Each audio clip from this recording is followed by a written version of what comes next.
Glass was a movie about superheroes, but it was not a superhero movie. Let's talk about it.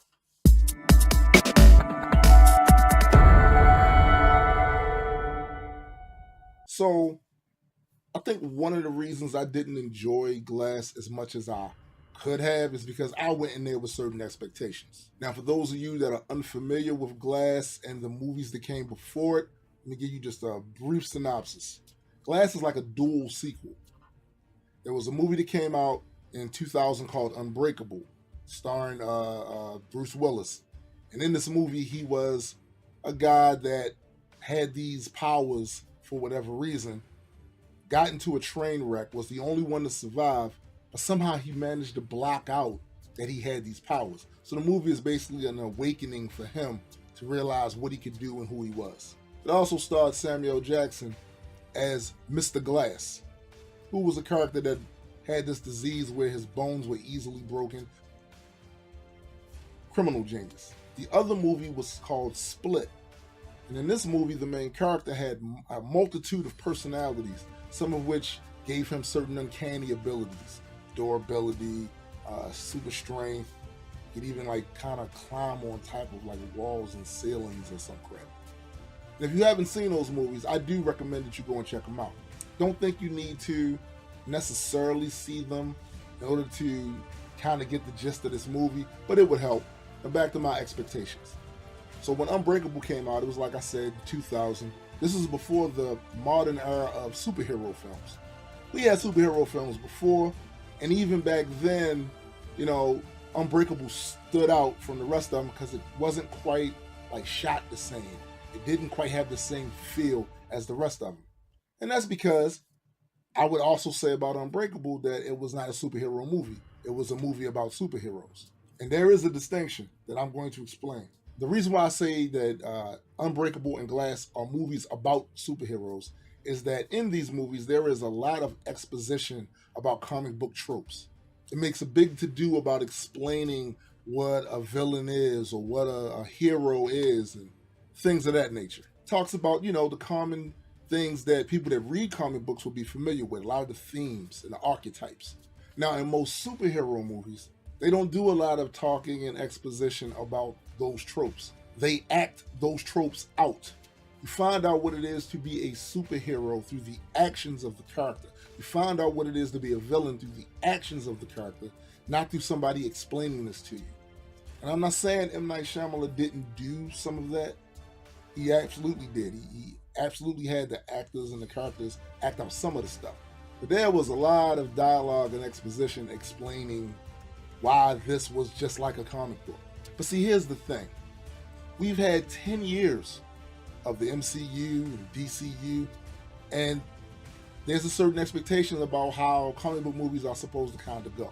And I can certainly understand and respect that M. Night Shyamalan probably didn't want to just do another cookie cutter format type of movie, and I can respect that.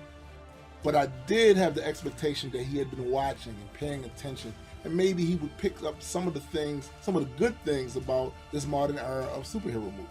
Yeah, no, that's not what happened. Now, I don't want to spoil too much about this movie because there are still people that haven't seen it. So I'm going to kind of talk around some of the scenes that bothered me, some of the things that bothered me, without giving away too many spoilers. If you watch the trailer, it kind of hints to the fact that this world is about to embark upon an awakening, that there are beings with superhuman powers, superhuman abilities, unique, special people outside of the norm. And that it even hints to the fact that this is going to change the way they see the world forever. And certainly in the story narrative, I could see M. Night Shyamalan was trying to get us there. I just don't like the way he did it. I think it was on a much smaller scale than it should have been. Now, he's known for his misdirection. So usually in his movies, there's some big surprise at the end that you didn't see coming. And sometimes he works that hustle really good, but this time, not so much. I wasn't wowed by the surprise, at least not the main surprise. There were some things in there that I was a bit like, whoa, that's pretty dope. But the thing that was supposed to be the shocker at the end didn't really shock me at all. And that's because the thing that, in my opinion, the thing he used to misdirect with, he shouldn't have. Like there's supposed to be this giant showdown in all of these type of movies, or movies that have this theme to it, between the protagonist and the antagonist. And you're supposed to feel satisfied at the end of that as a viewer. Like, yes, this was resolved, or yes, this was awesome, even from a very visceral, visual standpoint. This was awesome. I didn't think it was awesome. There was one place they were supposed to have the showdown at where they should have gone. That would have been dope. But where they chose to have the actual showdown at was a little lackluster to me.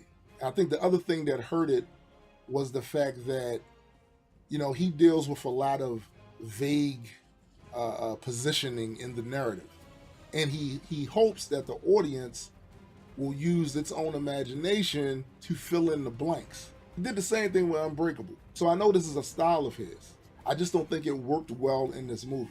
Because when I left out of there, I really didn't feel all that satisfied about it, but it took me a little minute to digest it all so I could give you this commentary.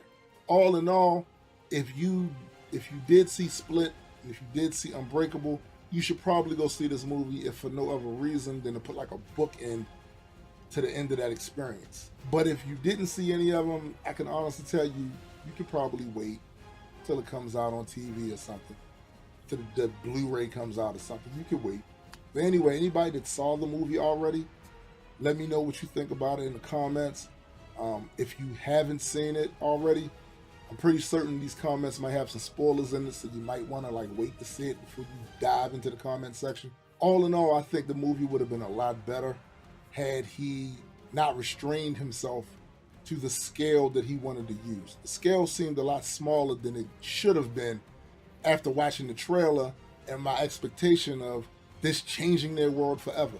Now, he did allude to it, but even when you look at the scene where that was supposed to be the expressed idea, it was small. It was very small. But anyway, that's all for me today, Legion. If you enjoyed this video and would like to be a part of the Legion, just like, share, and subscribe to the Reaper Legion Network, and help our growing community become a larger community. And as always, please geek responsibly.